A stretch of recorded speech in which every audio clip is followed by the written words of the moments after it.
I bought my parents a luxury car and paid off their debt, but at my mom's retirement party, she smiled and said, "We raised a fool who thinks he's important just because he pays our bills," so I stopped paying, and then I got 109 missed calls. Growing up, I thought family meant loyalty, support, and love. I was wrong. My name is Falim, and for years, I was the foundation that held my family together, not because they cared, but because I made their lives easier.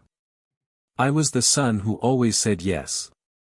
The one who worked tirelessly, who sacrificed sleep, relationships, and even my own happiness to ensure they never had to struggle. While others built lives of their own, I built a financial fortress for my parents and my younger brother, Liam. I put myself through law school, not expecting handouts, only to find myself handing everything out to them instead. A bill they couldn't afford. I covered it. A new car for Liam when he didn't feel like saving up. I made it happen. Mortgage falling behind. Consider it paid. And for years, I did it without question. I thought that maybe, just maybe, they saw my worth beyond my wallet. But I was a fool. Because when the moment came, when I expected even an ounce of gratitude, I found out exactly what they thought of me. And once I knew the truth, I decided it was time to stop being their personal ATM forever. It happened on a night that was supposed to be special. My mother's retirement party, a grand affair with a catered dinner, live music, and a guest list that read like a who's who of our extended family. And, of course, I paid for all of it. I never hesitated when it came to my family. They needed something, I handled it. No complaints, no questions. But that night, everything changed. I had stepped outside to take a work call, something my family loved to tease me about, Falim, always working, never any fun. When I returned, I heard my name. I wasn't trying to eavesdrop, but my mother's voice carried through the hall near the restrooms, followed by laughter. Falim actually thinks that just because he pays for everything, it makes him important, she scoffed. My aunt laughed, shaking her head. I mean, it's pathetic, isn't it? He really believes we respect him for it.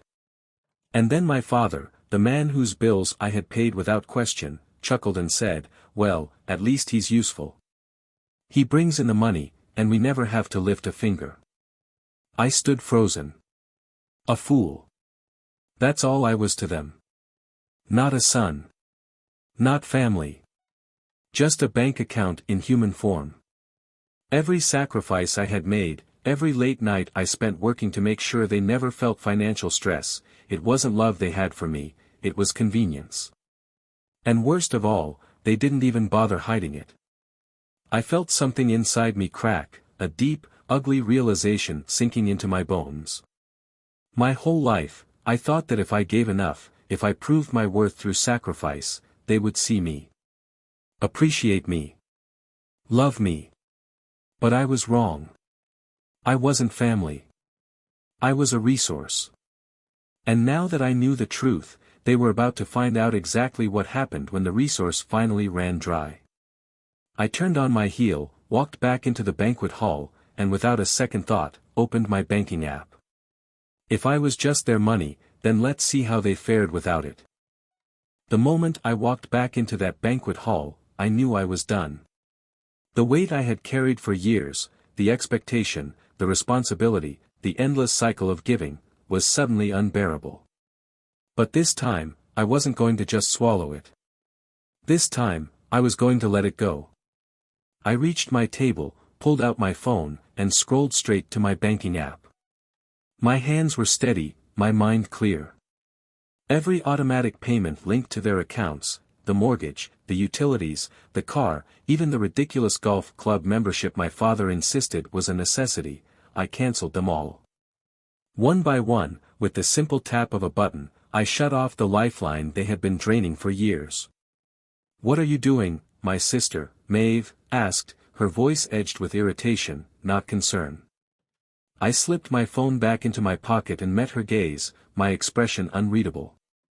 "I'm done." "Done with what?" My father frowned, setting his drink down, already annoyed that the attention had shifted.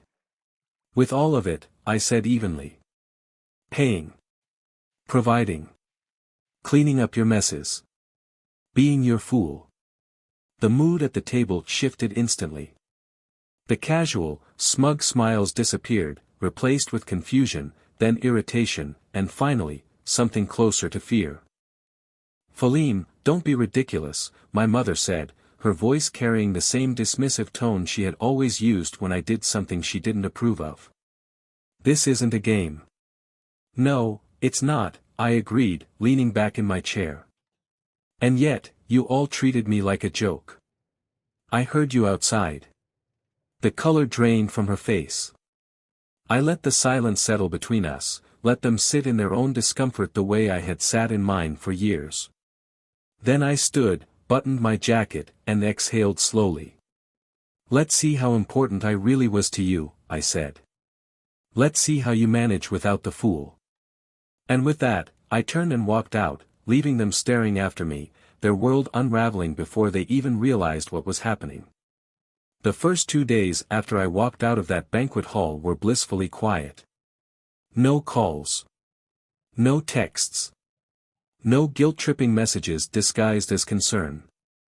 I almost allowed myself to believe they understood, that they had finally grasped how much I had sacrificed for them. Then, on the third day, the flood began. At first, it was my mother's voice on the voicemail, sweet, patient, pretending like nothing had happened.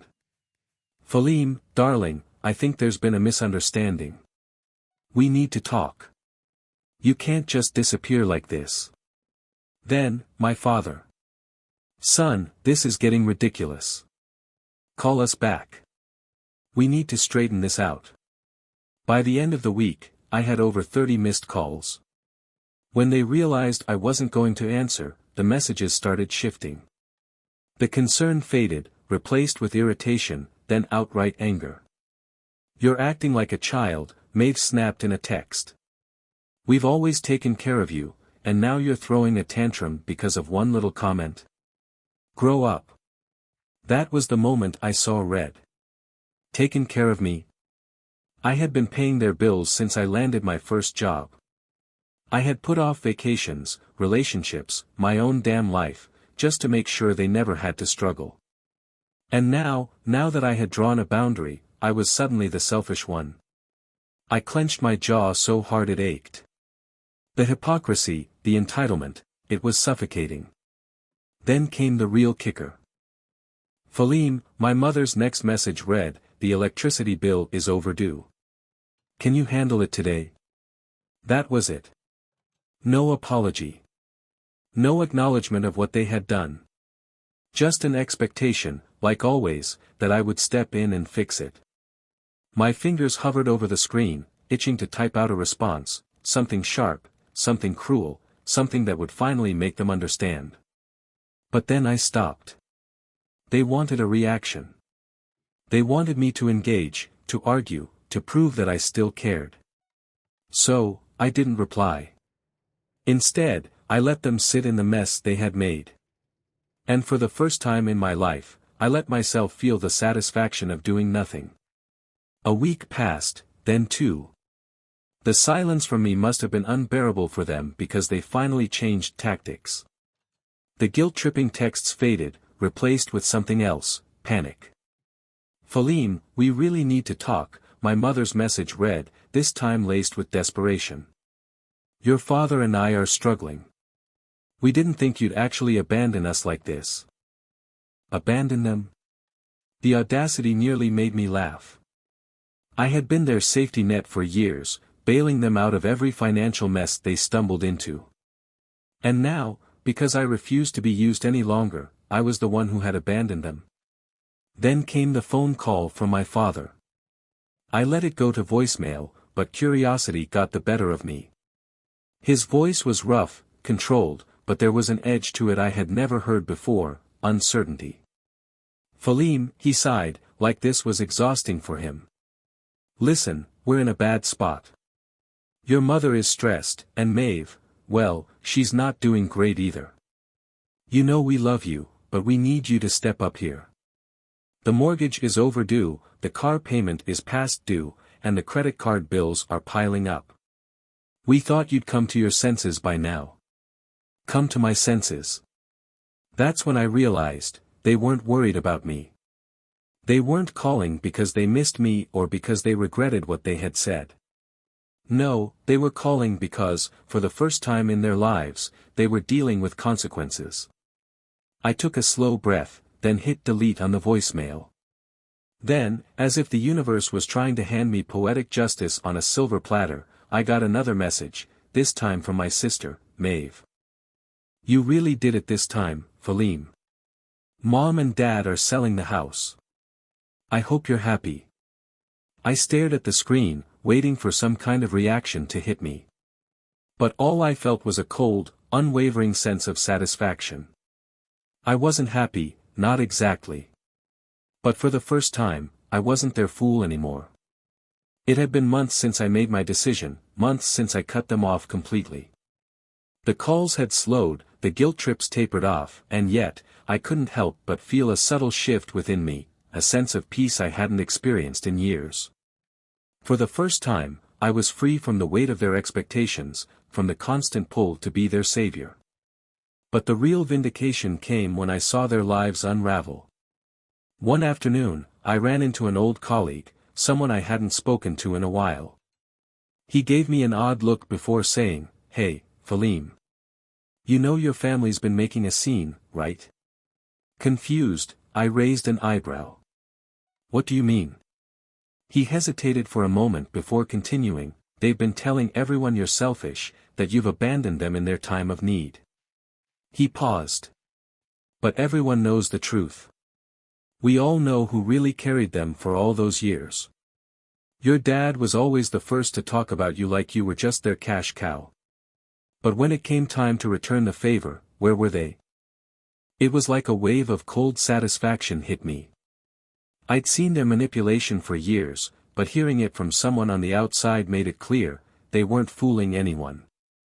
They hadn't just lost their home, they had lost their credibility, their respect, and most of all, they had lost me. When I checked my messages that evening, my phone buzzed with a few texts, but the one that stood out was from Maeve. Falim, Mom and Dad are miserable.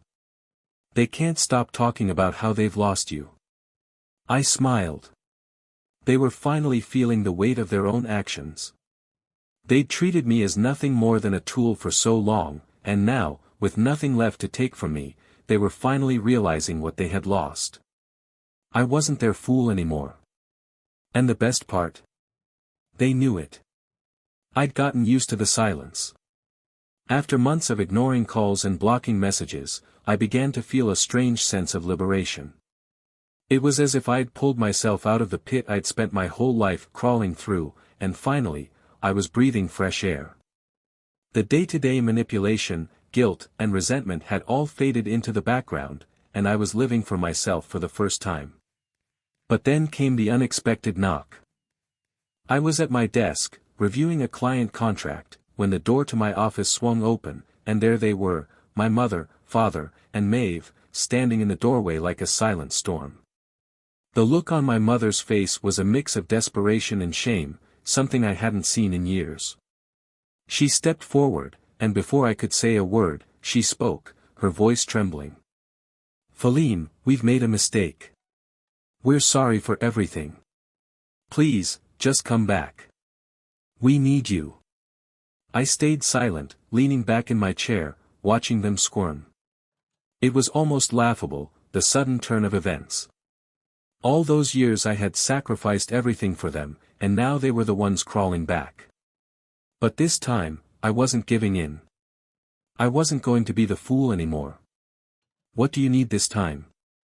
I asked, my voice cold and calculated. My dad took a step forward, his voice low. We don't have anyone else, Falim. You were always there when things got tough, and now, we're in trouble again.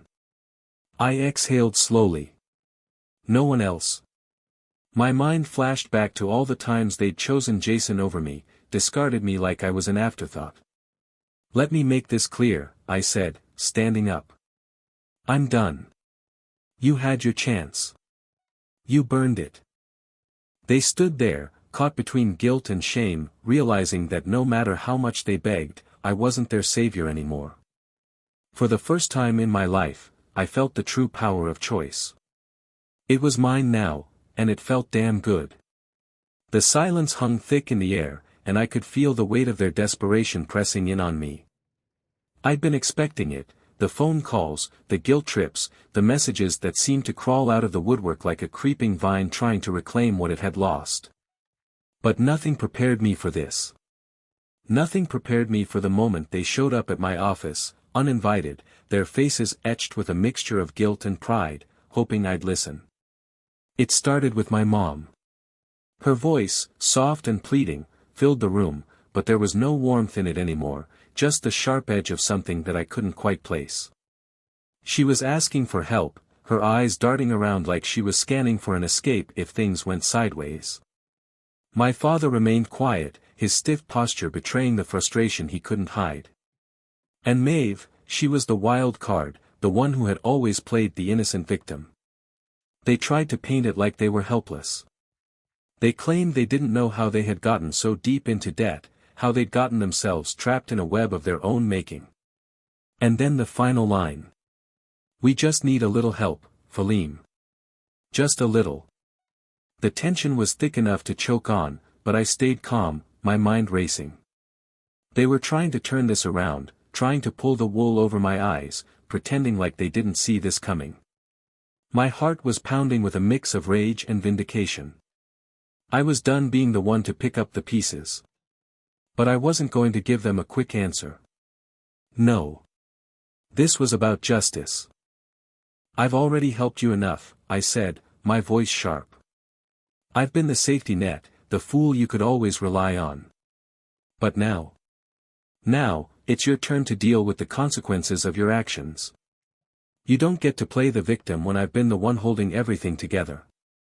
Their faces twisted, realizing I wasn't going to back down. The suspense of the moment was palpable. I could see it in their eyes, they thought they still had a chance to win me over, but I wasn't the naive son anymore. I was their judge now. When I walked away, leaving them standing there, defeated, I felt the weight lift off my shoulders. The justice wasn't in helping them again, it was in making them face the consequences of their years of selfishness and neglect. And for the first time in my life, I felt in control. The quiet after the storm felt almost suffocating. Weeks had passed since I walked away from them, since I stopped being their lifeline, and yet the silence wasn't what I had expected. At first, I was relieved. There were no more late-night calls, no more guilt-laden messages, no more fake apologies disguised as family love. It was peaceful. It was mine.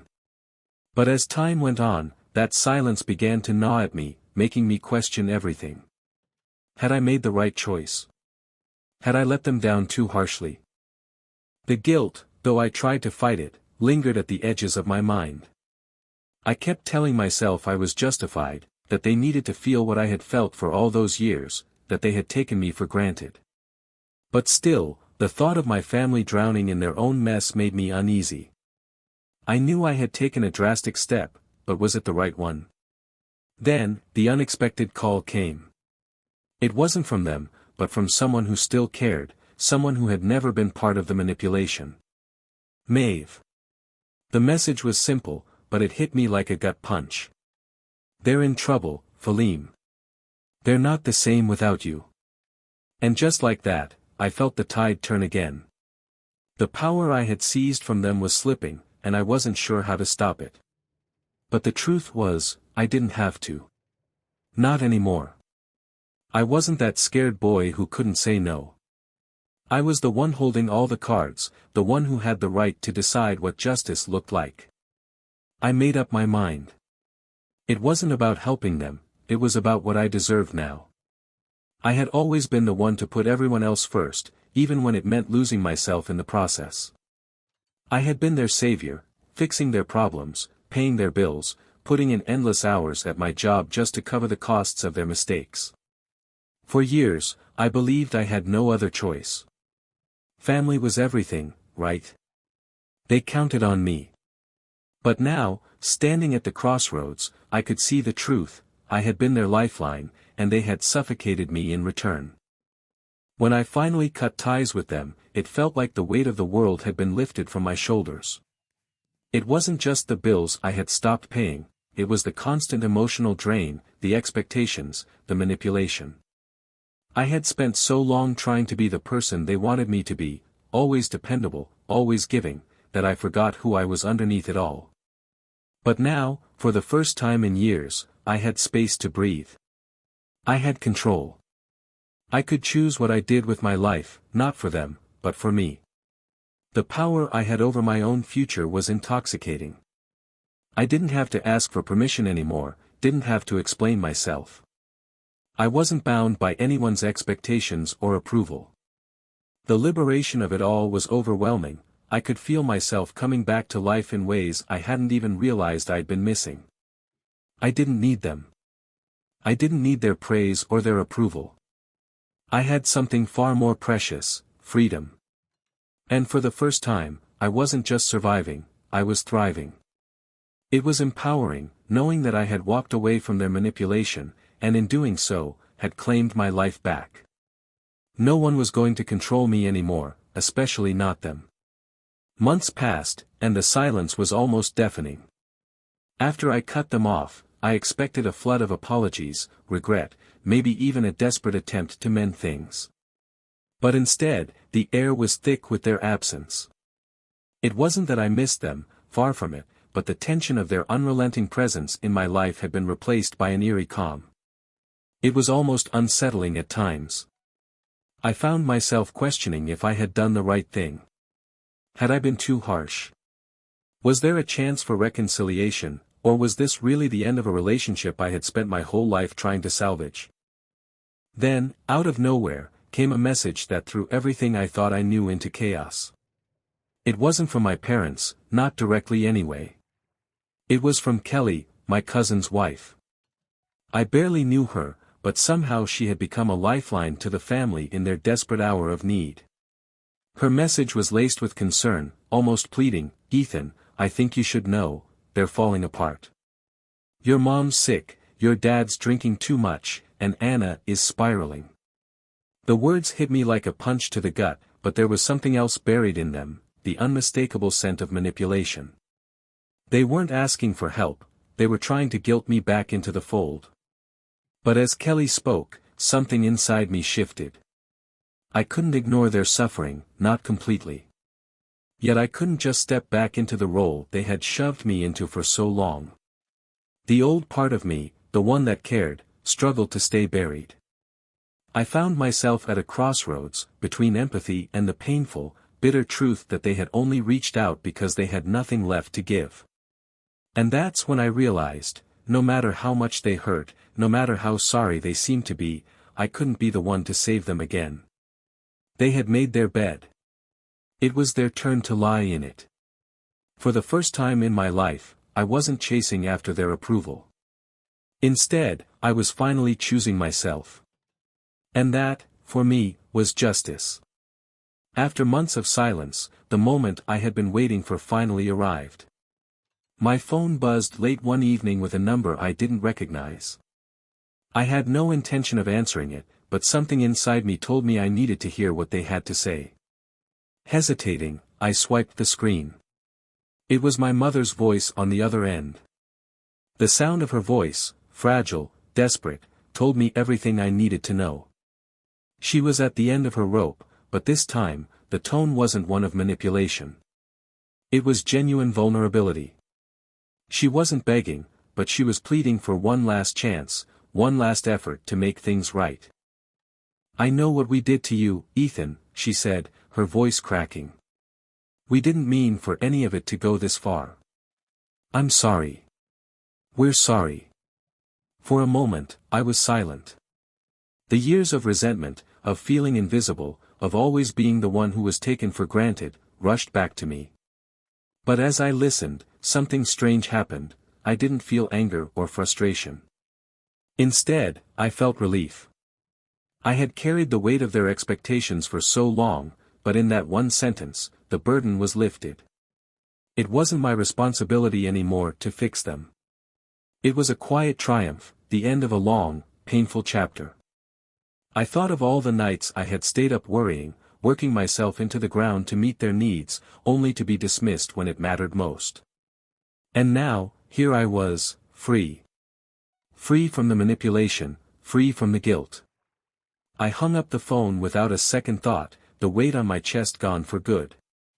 For the first time in my life, I wasn't beholden to anyone. I had reclaimed my power, and that was the true relief.